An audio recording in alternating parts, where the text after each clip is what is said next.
नमस्कार दोस्तों, मनुकेटिव गार्डन में आपका स्वागत है। तो आज इस वीडियो में हम बात करेंगे कि जो दवाइयाँ हमारे घर से वेस्ट निकलती हैं, एक्सपायर हो जाती हैं, तो क्या हम उनका यूज़ अपने पौधों में कर सकते हैं? कौन सी दवाई का प्रयोग हम अपने पौधों में करें? कौन सी दवाइयों का प्रयोग हमें अपने पौधों में नहीं करना चाहिए? कितनी मात्रा में हमें अपने पौधों को ये दवाइयाँ का उपयोग करना चाहिए? और इनका उपयोग करने से हमारे पौधों पर क्या असर होता है? क्या-क्या इसके फ़ायदे हैं और क्या इसके नुकसान हैं? तो आज ये एक्सपायरी जो दवाइयाँ होती हैं, इनका गार्डन में क्या उपयोग है, इसका सच क्या है? तो आज यही बात इस वीडियो में मैं आपके साथ शेयर करूँगी।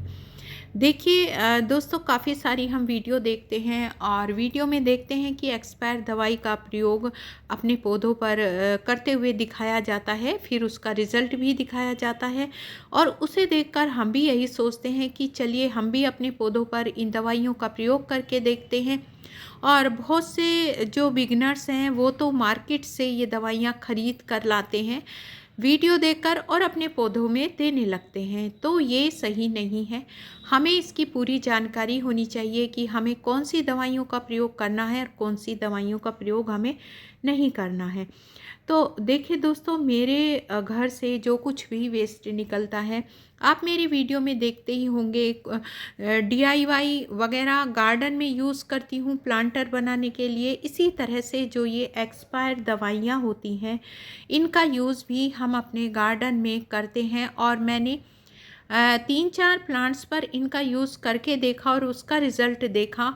मुझे रिज़ल्ट उसका काफ़ी अच्छा मिला, लेकिन उसे यूज़ करने का सही तरीका, सही मात्रा, ये सब जानना भी बहुत ज़रूरी है। तो पहले हम बात करते हैं कि कौन सी दवाइयों का प्रयोग हमें अपने पौधों में नहीं करना चाहिए। सबसे पहले तो जो दवाइयाँ, जैसे काफ़ी सारी वेस्ट दवाइयाँ, एक्सपायर दवाइयाँ हमारे घर से निकलती हैं, जैसे पेन किलर होती है और पेन किलर, हार्ट की दवाइयाँ होती हैं, बीपी की दवाइयाँ होती है, इस तरह से काफ़ी हाई ये दवाइयाँ होती हैं। तो मैं आपको बता दूँ, इन सभी दवाइयों का यूज़ हमें अपने पौधों में बिल्कुल नहीं करना चाहिए। हमें अपने पौधों में सिर्फ़ जो आयरन की एक्सपायर दवाइयाँ होती हैं, मल्टीविटामिन होती हैं, विटामिन बी, सी, ए, डी, इस तरह की जो दवाइयाँ होती हैं, जो कि हमारे स्वास्थ्य के लिए भी बहुत लाभकारी होती हैं और हम उन्हें सही मात्रा में लेते हैं। अगर हम 1 गोली की बजाय 2 गोली अगर हम ले लेंगे तो नुकसान तो हमें होना ही है। इसी तरह से जो ये दवाइयाँ होती हैं, इनकी अगर ज़्यादा मात्रा हम अपने प्लांट्स में डाल देंगे तो हमारे प्लांट्स को नुकसान होता है। और मैंने आपको अभी बताया कि हमें विटामिन है, कैल्शियम है, आयरन है, इस तरह की जो टैबलेट होती हैं, एक्सपायर दवाइयाँ होती हैं, उन्हीं का ही प्रयोग हमें अपने पौधों में करना चाहिए। और उससे अलग जो हार्ट की दवाइयाँ होती हैं, पेन किलर होते हैं, काफ़ी हाई होते हैं एमजी के, तो इस तरह की दवाइयों का प्रयोग हमें अपने पौधों में बिल्कुल नहीं करना चाहिए। वो हमारे पौधों को ख़राब कर सकती है। हमारे प्लांट्स बहुत नाजुक से होते हैं और हमें अपने पौधों से बहुत प्यार होता है, तो हमें ये जानना बहुत ज़रूरी है कि हमें अपने पौधों में इनकी कितनी मात्रा का यूज़ करना चाहिए, कितनी मात्रा में देना चाहिए, तो वो भी मैं आपको बताती हूँ। तो देखिए, ये एक्सपायर कैल्शियम की दवाई है और कैल्शियम की एक टैबलेट को मैं हाफ़ करके इस प्लांटर में दूंगी। मेरा ये कंटेनर है प्लास्टिक का, काफ़ी बड़ा है और जो इसमें प्लांट, डहेलिया के प्लांट लगे हैं, ये अपनी ग्रोइंग पीरियड में हैं, यानी इनकी ग्रोथ अब चल रही है। तो ऐसे में, और काफ़ी मैच्योर भी ये मेरे दोनों प्लांट हैं, यानी इन्हें बेबी प्लांट नहीं कह सकते। तो ऐसे में मैं इनको 1 गोली के 2 हाफ पार्ट कर लूँगी और आधी मैं इस साइड दूँगी और आधी मैं दूसरे प्लांट की तरफ दूँगी। और देना किस तरह से, जड़ों से हटके, हमें बिल्कुल पोट के जो किनारे साइड होती है, उनमें हमें आधी गोली इस तरह से ये दबा देनी है। देखिए दोस्तों, हमें एक बात का ध्यान और रखना है कि जो दवाइयाँ हमसे वेस्ट हैं, एक्सपायर हो चुकी हैं, सिर्फ उन्हीं का ही यूज़ हमें अपने प्लांट्स में करना है। ये नहीं करना है कि वीडियो देखकर आप मार्केट गए और दवाइयाँ खरीद कर ले आए और अपने प्लांट्स में दे दी। ऐसा करना बिल्कुल सही नहीं है, क्योंकि पहली जो दवाइयों की ज़रूरत होती है वो ह्यूमंस के लिए होती है, तो उसके बाद जो वेस्ट होती हैं उनका यूज़ आप अपने प्लांट में कर सकते हैं। तो मैंने इसी तरह से एक गोली के हाफ पार्ट करके आधी आधी गोलियां अपने सभी जो मेरे ये काफ़ी बड़े बड़े कंटेनर हैं उनमें मैंने ये गोलियां टैबलेट सॉइल में दबा दी हैं। तो बहुत अच्छा इनका रिज़ल्ट देखने को मिलता है। पत्तियां चमकदार होती हैं, फूलों का साइज़ बढ़ता है, फलों का साइज़ बढ़ता है। और जो ये मिर्ची और टमाटर वेजिटेबल्स के प्लांट्स हैं, इनके लिए तो ये बहुत ही ज़्यादा इसका बेनिफिट्स मिलता है, क्योंकि जो टमाटर और मिर्ची के प्लांट होते हैं, नींबू के प्लांट होते हैं, इस तरह के जो प्लांट होते हैं उन्हें कैल्शियम, आयरन, इस तरह के जो पोषक तत्व होते हैं काफ़ी ज़्यादा मात्रा में चाहिए होते हैं। तो इन दवाइयों से उनकी पूर्ति हो जाती है। और देखिए, एक्सपायर दवाइयों की जगह आप यहाँ पर जो चौक होती है उसे भी पीस कर अपने प्लांट्स में दे सकते हैं। कैल्शियम का बहुत अच्छा स्रोत होता है। अब आपको मैं बता दूं किन प्लांट्स में आपको ये दवाइयाँ नहीं देनी है। देखिए, जैसे इंडोर प्लांट्स हैं, कोलियस के प्लांट होते हैं, काफ़ी नाजुक से प्लांट्स होते हैं, तो ऐसे प्लांट्स में आपको ये दवाइयाँ बिल्कुल नहीं देनी है। सिर्फ आपको ये दवाइयाँ हार्डी प्लांट्स में देनी है।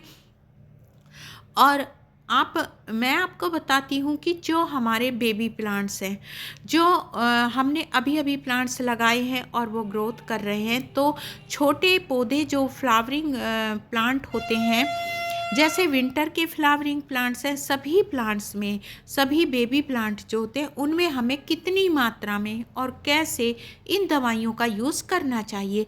तो देखिए, मैंने 2 टैबलेट कैल्शियम की ली है और इन्हें मैंने अच्छे से पीस लिया है। पीसने के बाद जो मेरे ये छोटे छोटे 6-6, 7-7 इंच के पोट हैं, इनमें मैं किस तरह से देती हूँ, तो इनमें हमें एक एक पिंच, सभी में हमें साइड में, इसमें ये जो मैंने ये कैल्शियम की टैबलेट ये ग्राइंड की है, इसको एक एक पिंच करके चारों तरफ किनारे की साइड हम इस तरह से सभी पोट में डाल देंगे। बहुत ही अच्छा हमें इसका रिज़ल्ट मिलेगा। अगर आप इस तरह से सही मात्रा में अपने पौधों में ये एक्सपायरी जो दवाइयाँ होती हैं उनका यूज़ करते हैं, तो इसका रिज़ल्ट हमें काफ़ी अच्छा देखने को मिलेगा। और अगर हम पूरी टैबलेट इस बेबी प्लांट की सॉइल में दबा देते हैं तो उससे हमारा प्लांट ख़राब हो जाएगा, बहुत नुकसान हो जाएगा हमारे प्लांट का। तो मैंने जैसे आपको शुरू में दिखाया था कि पूरी टैबलेट हमें इन बेबी प्लांट में बिल्कुल नहीं देनी है। इस तरह से आप ग्राइंड कर लीजिए और एक एक पिंच इस तरह से जो प्लांट की सॉइल है चारों तरफ इस तरह से उसे डाल दीजिए। बहुत ही अच्छा हमें इसका रिज़ल्ट देखने को मिलेगा। आगे इनमें जो फ्लावरिंग होगी उसके फूलों में चमक आएगी, पत्तियां बहुत अच्छी हेल्दी होगी, पौधा बहुत अच्छे से ग्रोथ करेगा और फ्लावरिंग फूलों की संख्या बहुत ज़्यादा आएगी। तो इस तरह से इन दवाइयों का हमें बहुत अच्छा रिज़ल्ट अपने प्लांट्स में देखने को मिलता है। जो विटामिन्स की दवाइयाँ होती हैं, कैल्शियम की होती हैं, आयरन की होती हैं और विटामिन डी, ए, बी, सी, इस तरह से मल्टी विटामिन होती हैं। इस तरह की टैबलेट आप बेफिक्र होकर अपने पौधों में दीजिए, सही मात्रा में दीजिए, सही तरीके से दीजिए, तो आपके पौधों को ये बहुत ही ज़्यादा फ़ायदा करेगी। और देखिए, इसकी वैसे तो कैल्शियम के काफ़ी सारे स्रोत होते हैं, लेकिन अगर ये वेस्ट ही जा रही हैं दवाइयाँ, तो इनका यूज़ आप अपने गार्डन में कर सकते हैं। और इसे कभी भी ज़्यादा मात्रा में अपने प्लांट्स में ना दें, वरना आपके प्लांट्स ख़राब हो सकते हैं। तो दोस्तों, ये थी जानकारी, जो वेस्ट दवाइयाँ, एक्सपायर दवाई हो जाती हैं, उनका यूज़ हम अपने गार्डन में इस तरह से करेंगे तो हमारे गार्डन में सभी प्लांट्स हेल्दी रहेंगे, भर के फ्लावरिंग रहेंगे। तो दोस्तों, अगर ये वीडियो आपको अच्छी लगी हो तो वीडियो को लाइक करें, शेयर करें, चैनल को सब्सक्राइब करें। तो नेक्स्ट वीडियो में मिलते हैं इसी तरह की किसी और इन्फॉर्मेटिव जानकारी के लिए। तो thanks for watching. Happy gardening. सर्दियों में अपने प्लांट्स का ध्यान रखें।